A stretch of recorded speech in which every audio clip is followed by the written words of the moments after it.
Hello and welcome to The Print. I'm Akanksha Mishra and today I'm here with Magdalena Skipper, the Editor-in-Chief of Nature Journal. Thank you so much for being with us, Magdalena. My pleasure. Thank you for having me. So, Nature is one of the world's most renowned scientific academic journals, and as the editor-in-chief and also as an academic yourself, you're a geneticist. What can you tell us about how you look at the global scientific research ecosystem right now, in terms of the quality of papers coming in terms of questions of integrity, and the increased institutional focus on the quantity of publications for a researcher? hmm So there are many questions in your first question. To be honest, the first thing, let me give you a general answer about the research ecosystem, and that relates to how you describe nature. You described it as an academic journal, which is not a term that I use because today science unfolds not just in academia, but in other sectors as well. So most obviously private sector, but also outside of academia, so universities, in private institutions, and so on. And also non-governmental organizations increasingly engage in science as well.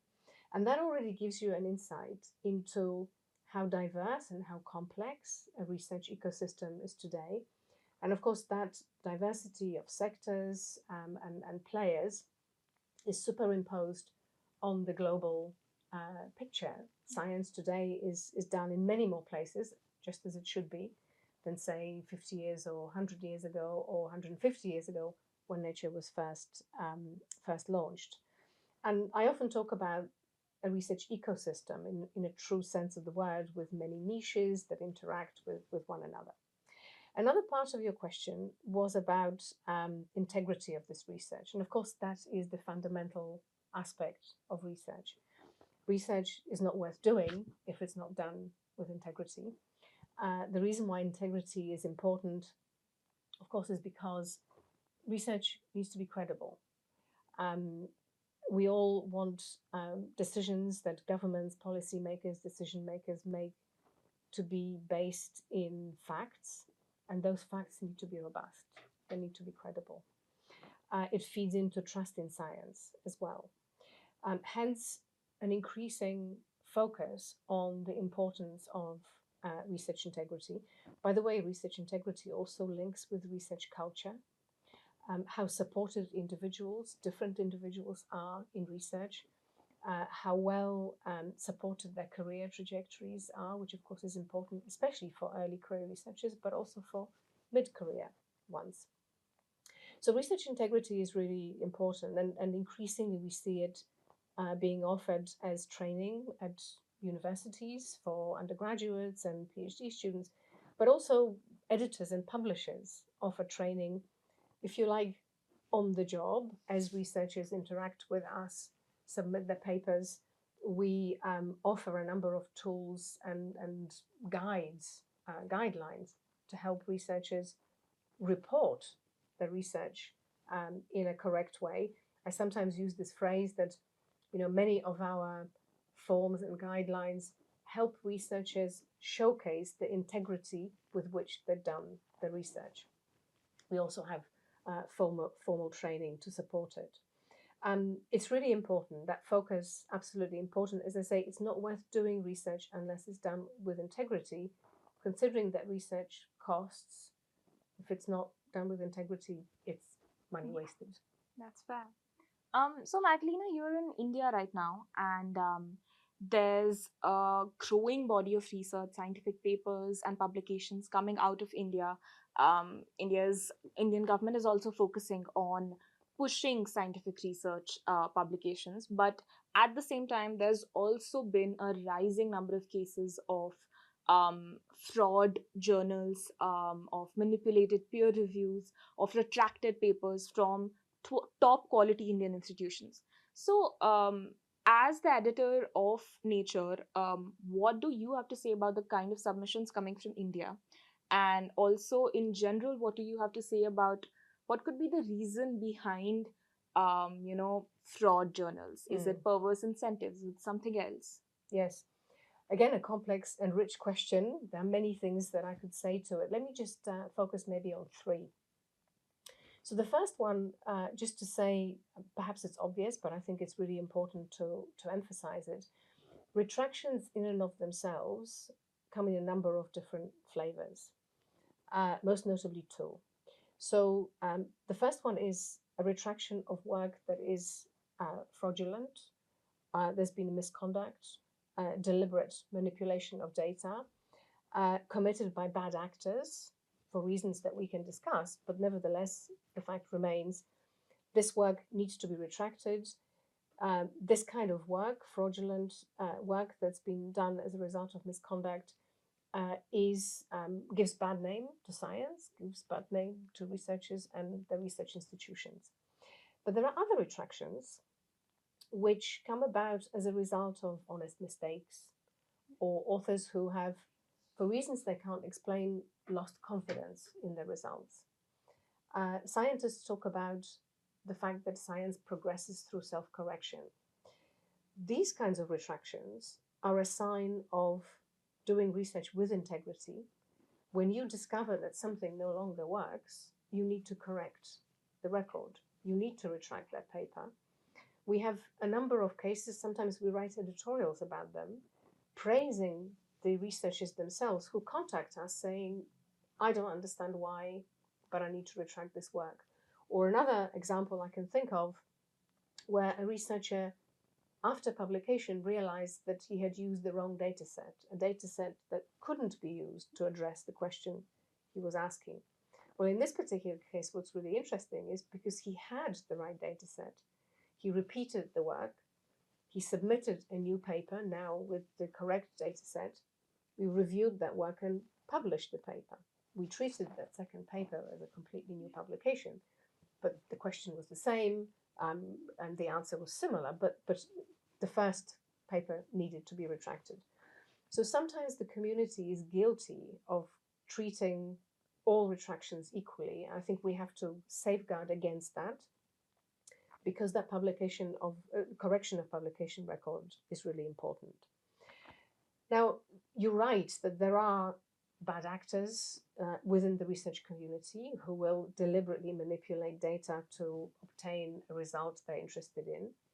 There are also bad actors in the publishing world where publishing houses get set up to specifically create an opportunity to publish bogus papers. Of course, AI tools now can do pretty much anything for us. They can write papers, they can do fake peer review, and the whole thing becomes a piece of fiction. The unfortunate, often in the latter case of these predatory publishers, the researchers themselves end up being victims of it. They end up paying for publication of something which they think maybe is genuine, but very clearly is not. In your question, in part, you gave part of the answer. I do think the research community in India, but elsewhere also, has to rethink its incentives. Publishing results is part and parcel of doing research. There's no point doing research and hiding your results in a proverbial drawer on your drive or on your iCloud. So it has to be published. But chasing the number of papers at the expense of what they actually offer and the expense of their integrity is really not a recipe for success and not recipe to build reputation. So I would say, decision makers everywhere, whether it's in the Indian community of researchers, whether it's in the global community of researchers, need to rethink. Publications are important, but it's what is contained in those publications as opposed to the number. Looking at other types of output, so for example, sharing data, sharing protocols, etc., etc. I think that will create a much healthier system, which would deter those who may be considering, let's just say, some nefarious behavior, deter them from engaging in it. So, one of the queries, one of the constant issues that Indian researchers, often young researchers, have is that when promotions, when PhD acceptances are all so hinged on research quantity and the impact factor of journals, then they often have no choice but to chase publication numbers. And I think in a country like India, where there are a lot of, like, just a sheer huge quantity of young researchers, aspiring researchers, this does tend to show up in terms of a higher number of Mm. retracted journal, a higher number of attempts at fraud and manipulation. Do you think that this means that the entire research community should move away from just looking at number of publications and the impact factor of the journals in which you've published as the sole factor for determining a researcher's worth? I could give you a very short answer. Yes. Yes. There's of course much more to it. So if your question was whether they should move away from this being as a sole factor, absolutely, 100%. If you think about the contributions that a researcher at any stage of their career makes to the research community, there are many of them. There's mentorship. Early career researchers also mentor. They can mentor their peers. They can also contribute to educating their supervisors and the more senior colleagues. They peer review, they generate data. I can go on, right? They give talks, they can engage in science communication with a wider community and general public. All of these things make an important contribution to the research community and make them good citizens of that community. If we just focus on publications, and even worse, just publication numbers, not looking at the quality, that is a really skewed set of incentives. And I think that should really change. And I actually have no doubt that it will change in most other places in the world. And of course, I'm sure there are institutes here and already plans in motion to diversify this assessment. That will likely lead to a much healthier research community here in India. There's also, right now the Indian government is pushing for an increased number of publications, but also it's at the same time pushing for a rise of domestic journals. What do you think the Indian research community should be focused on? Is it publishing in internationally already reputed journals, or should it be to build its own base of scientific journals, indigenous journals? Well, my view is, perhaps unsurprisingly, is that international journals are the way forward. Why am I saying this? I say it because science is international. Science depends on collaborations. Those collaborations happen across disciplines, across sectors, but very importantly, they happen across the globe. Let me give you one example.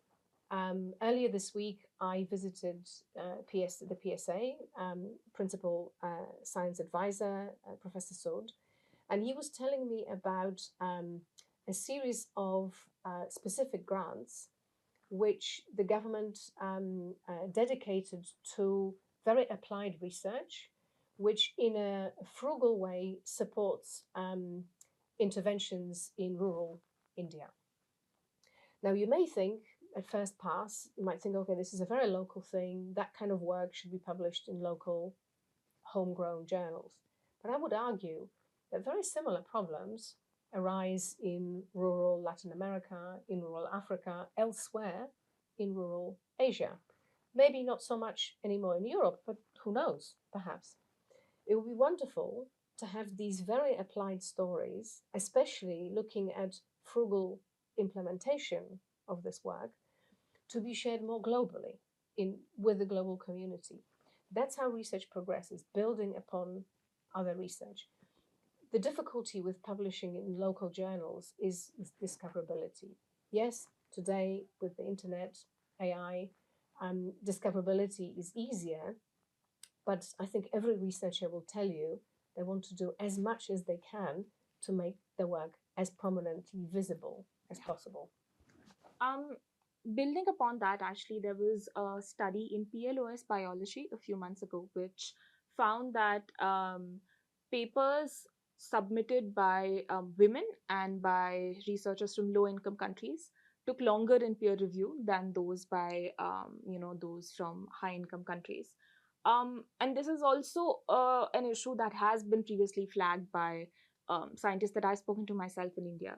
Uh, as the first female editor of Nature Journal, um, have you yourself seen this, and have you already tried to, or what are some initiatives you have in mind to overcome this, issue? Mhm.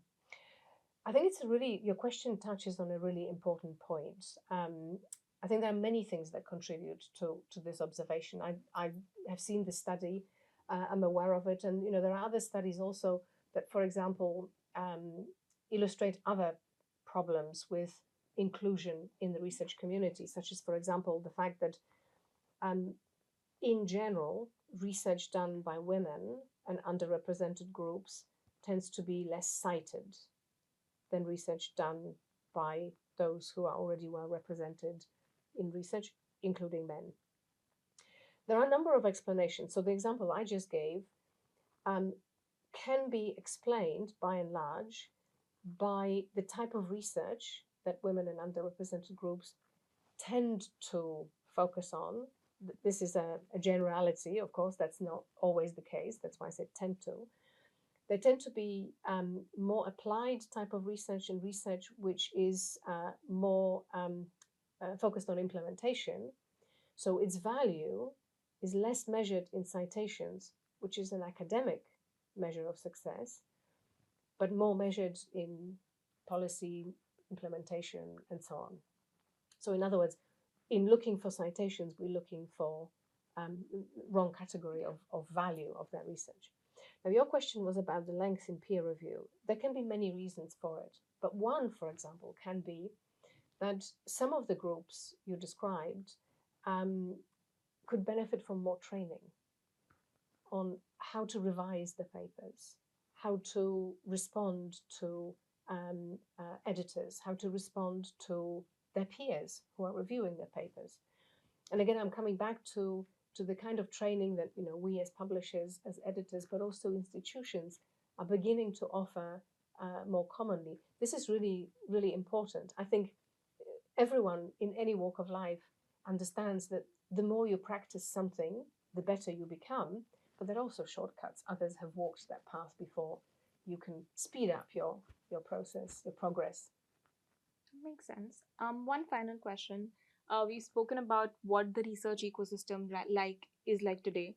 What about the future in the next 10 years, when we've already discussed the existing issues with scientific research right now, but also with the coming of AI? You mentioned it in one of Mm-hmm. your earlier answers.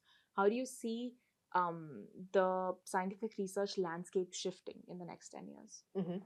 So I will start with some positives, and then I guess I will end on what I think is a note of caution for everyone in the research community, and I define that community very broadly, beyond researchers, including communicators, including funders, policymakers, and publishers and editors. So the positive note is I actually think the future is very positive. Research is becoming more inclusive. There are more and more voices in terms of previously underrepresented groups. For example, we were talking about women a second ago, but also research happening in more increasingly um, important and impactful research happening across the globe, not just in a few centers around the world. That will make science better. Um, that will make science more relevant to the general public. Um, I think science has, over the last certainly century and a half, been accelerating in its progress. With AI tools, that acceleration will be even faster. It's up to us how responsibly we use those tools, how responsibly we develop them. We should participate in their development so that they serve us well. We should define the boundaries beyond which we don't use them, right? Like with any other tool and any other technology. But I think that will be a great accelerator of research in and of itself. And that will come, right through the pipeline of research, starting from the hypothesis generation through to writing a paper and maybe helping revise the paper. And the note of caution is we're seeing already now that in some cases, through some deliberate actions, trust in science is being undermined. I am really gratified being here in India. I think there is a great deal of trust in science. There is a great deal of enthusiasm about science and technology done here. And of course, that's borne out by the general public's opinion, but also, of course, by funding and government's attitude to it. But globally, through misinformation, through social media, which accelerates spread of this misinformation, science needs to be cautious that it doesn't lose that trust and that central position in decision making. So I'm optimistic. My glass is always half full, but I'm saying it because the research community, understood broadly, has a real task at hand to defend its own integrity, to defend its own importance, which should be at the center of life of every community, every society, and every nation. That's great, and that's a great note to end our discussion on. Thank you so much for being with us. Thank you.